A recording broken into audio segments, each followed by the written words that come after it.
नमस्कार, स्वागत आहे तुमचं 𝗙𝗏𝗏 𝗀 रेसिपीमध्ये। आज आपण उपवासासाठी एकदम मऊसूत असा वरईचा उपमा कसा बनवायचा ते बघणार आहोत। तर व्हिडिओ शेवटपर्यंत नक्की बघा आणि चॅनलवर जर नवीन असाल तर चॅनलला सबस्क्राइब करायला विसरू नका। चला तर मग वेळ न घालवता लगेच रेसिपीला सुरुवात करूया। वरईचा उपमा बनवण्यासाठी इकडे मी कढई गरम करायला ठेवली आहे। त्यामध्ये घालूयात 2 चम्मच साजूक तूप। तूप थोडंसं गरम करून घेऊया। तूप गरम झाले की यामध्ये घालूयात अर्धी वाटी वरई। वरईलाच भगर सुद्धा म्हणतात। आता ही वरई आपण तुपामध्ये छान मिक्स करून घेऊया। वरई आपल्याला एकदम मंद आचेवर सतत हलवत तुपामध्ये भाजून घ्यायची आहे। थोडासा कलर चेंज होईपर्यंत आपण भगर भाजून घेणार आहोत। जवळजवळ 6 ते 7 मिनिटं मी भगर छान भाजून घेतली आहे। तुम्ही बघू शकता थोडासा कलर चेंज झालाय। आता आपण ही भगर एका प्लेटमध्ये काढून घेऊया। भगर काढून झाल्यानंतर आता याच कढईमध्ये आपण घालूयात 1 चम्मच साजूक तूप। तूप थोडंसं गरम करून घेऊया।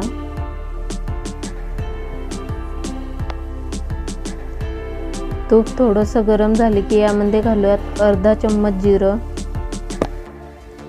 जिरं छान फुलले की यामध्ये घालूयात थोडेसे कढीपत्त्याची पानं।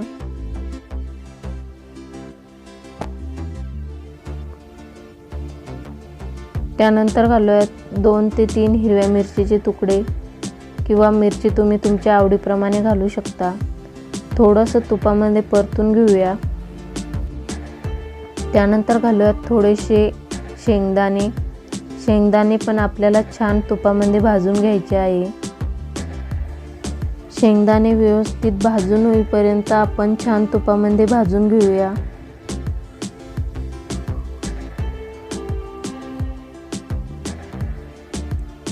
शेंगदाणे भाजून झालेत। आता आपण यामध्ये घालूयात 1 बटाटा। बटाट्याच्या मी अशा छान लहान फोडी करून घेतल्यात। बटाट्याच्या अशा लहान फोडी केल्यामुळे बटाटा लवकर शिजतो। आता ह्या बटाट्याच्या फोडी आपण 2 मिनिटं छान शिजवून घेऊया। बटाटा थोडासा शिजून झाल्यानंतर आता यामध्ये आपण ही भाजून घेतलेली वरई घालून घेऊया।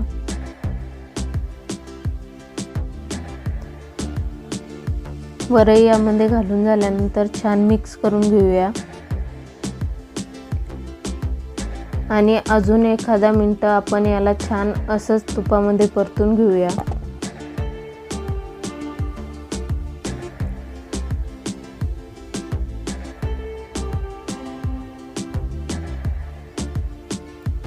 हे मी छान 1 मिनिट तुपामध्ये परतून घेतलंय।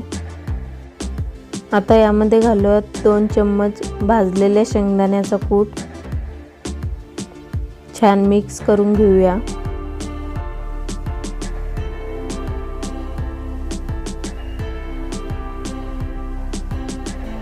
त्यानंतर घालूयात चवीपुरतं मीठ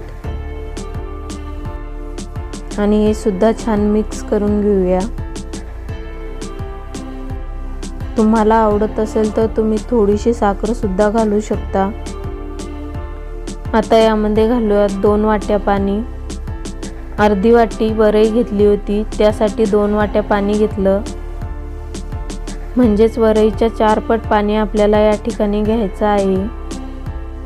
आता हे छान मिक्स करून घेऊया आणि यावर झाकण ठेवून आपण याला 5 मिनिटं शिजवून घेणार आहोत। 5 मिनिटं झालेली आहेत आणि तुम्ही बघू शकता पाणी छान यामध्ये ॲब्झॉर्ब झालंय।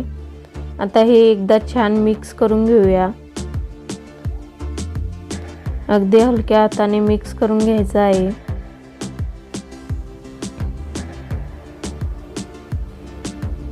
आपला उपमा बनवून तयार आहे। आता यामध्ये घालूयात थोडीशी कोथिंबीर। तुम्ही उपवासाला कोथिंबीर जर नसेल खात तर नाही घातली तरी काहीच हरकत नाही। आता हे सर्व छान मिक्स करून घेऊया।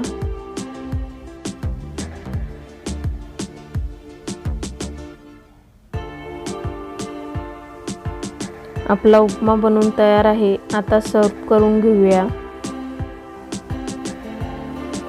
एकदम मस्त असा मऊसूत उपमा बनवून तयार आहे। तुम्ही हा उपमा लिंबाच्या फोडीबरोबर सर्व करू शकता